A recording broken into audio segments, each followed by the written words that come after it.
So she makes a video that says, when you stay up till 4 a.m. reading about how men used to perform lobotomies on unconsenting 8-year-old girls and realize letting men into women's healthcare has never been a good thing. Okay, so it is very obvious to me that you have a strong bias against male healthcare practitioners. So I don't want anybody to leave any hate to this person, because obviously when people have strong biases against something, it's probably due to a negative experience with them. So I'm going to respect the fact that you probably had a negative experience with a male healthcare practitioner, and I'm not here to devalue that in any way. However, I do feel like what you're doing is incredibly irresponsible and it's fear-mongering. You made this video not long ago talking about male OBGYNs. She goes, when a male OB says, I know nothing about giving birth, but they've never given birth, and she uses an audio that laughs at him. Which I admit was a silly comment of him to make because she is a mom, but it was her caption again suggesting that men shouldn't be in women's healthcare. So you have to be a woman in order to be an OBGYN. Okay, cool. So shortly after I saw your video, this girl's video popped up.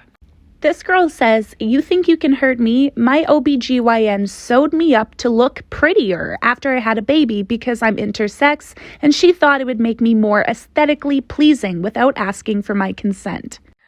Female OBGYN literally sewed her to make her aesthetically more pleasing without her consent. But if that's not enough for you, in 2017, a Detroit emergency room doctor, who, yes, is a female, was arrested and charged for performing female genital mutilation on 2 unconsenting 7-year-old little girls.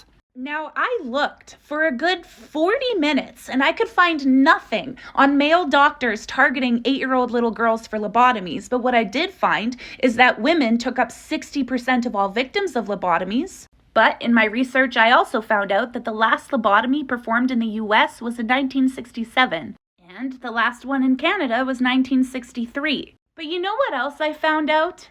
A 2006 study found that nurses accounted for 86% of all murders by healthcare workers. Who takes up the majority of nurses?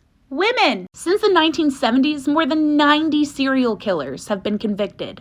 In a hospital in England, for example, one female nurse took the lives of 456 people, with another 200 presumed to be her victims. We have this lovely nurse back from 2014 who killed at least 90 of her patients because she found them bothersome. This lovely nurse was only convicted of 12 deaths, although they suspected that she took at least 400 lives. This nurse who killed 33 people. This nurse who killed at least 60 people, with the majority of her victims being infants or children. This lady killed a bunch of people. She killed so many people that they just nicknamed her the Angel of Death. I want you to understand something. If we were to tally up all the victims, female nurses versus all of the male serial killers that we know, women, hands down, have killed more people.